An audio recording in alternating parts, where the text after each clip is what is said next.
ফুটটা টান দিব, টান দেওয়ার পরে আমার চোখটা ওই লাশের দিকে পড়ে গেল। আমি তাকায় দেখলাম এত সুন্দরী একজন কুমারী নারী, যেটা মদিনার জীবনে, মদিনাতে আমি জীবনেও দেখি নাই। আমার মতো যুবক আমি এত সুন্দর রমণী দেখি নাই। এ পয়গম্বর, আমার ভিতরে শয়তান কুমন্ত্রণা দিল, আমাকে শয়তান ধোঁকা দিল। আমি ওই কবরের মধ্যে ওই নারীর সাথে খারাপ কাজের মধ্যে লিপ্ত হয়ে গেলাম। খারাপ কাজের মধ্যে লিপ্ত হয়ে যখন আমি চলে আসতেছি, এ দুনিয়ার মুসলমান, ওই কবর থেকে আওয়াজ চলে আসলো, এ যুবক, তুমি আমার কি করলা? তুমি আমার সতীত্ব নষ্ট করে দিলা, আমাকে সর্বহারা করে দিলা।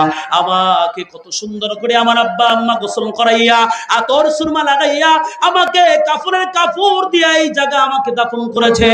তুমি আমার কাফনের কাপড়টাও নিয়ে গেলা, সাথে আমার কাছে খারাপ কাজ করে আমার শরীরটা নাপাক করে দিলা।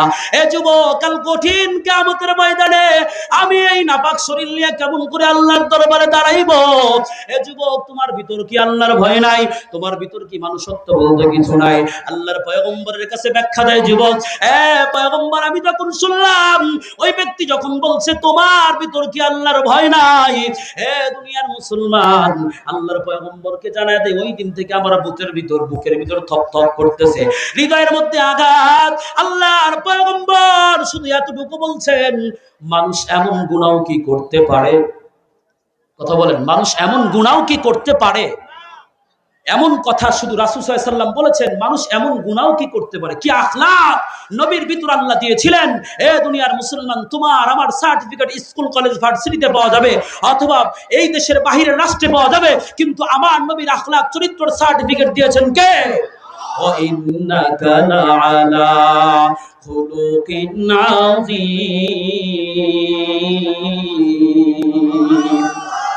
এ দুনিয়ার মুসলমান, ওই যুবক নবীর যখন বলছে মানুষ এমন গুনাহ কি করতে পারে, যুবকটা কান্না করতে করতে পাহাড়ের গুহার মধ্যে যায়। 40 দিন যাবত পর্যন্ত কান্না করে, তওবা করে, আল্লাহর দরবারে মাফ চায়।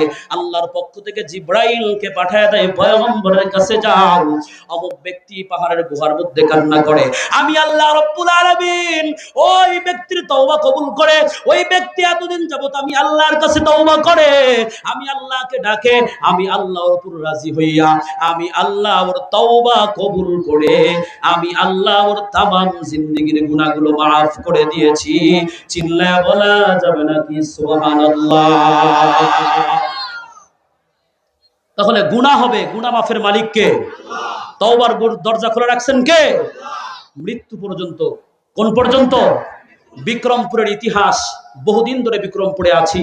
একজন মুমূর্ষু রোগী যখন বিছনার মধ্যে পড়ে যায়, রূহ বের হয় আর ঢোকে, এমন অবস্থায় জবানটা বন্ধ হয়ে যায়। চিল্লায়া দৌড়াইয়া মসজিদের ইমামকে বলে, হুজুর একটু বাড়িতে আসেন। বলে কেন?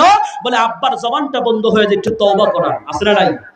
কথা বলে, যার জবানটা বন্ধ তওবা করবে কেমন করে? এজন্য সর্বহালাতে, সর্ব অবস্থায় তওবা করা দরকার। আছে না নাই? তওবা করলে তওবা কবুল করবেন কে?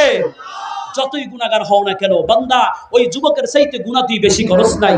এ দুনিয়ার মুসলমান, আল্লাহ আমাদের সকলকে বেশি বেশি ইস্তেগফার, তওবা করে আমাদের গুনাহগুলো মোচন করার তৌফিক দান করুন। আমাদের হুজুর চলে আসছেন, এমনিতেই বয়ান আরো কিছু বলার ইচ্ছা ছিল এখান থেকে, এই কোরআন এবং হাদিস থেকেই, কিন্তু সময় সংক্ষেপ।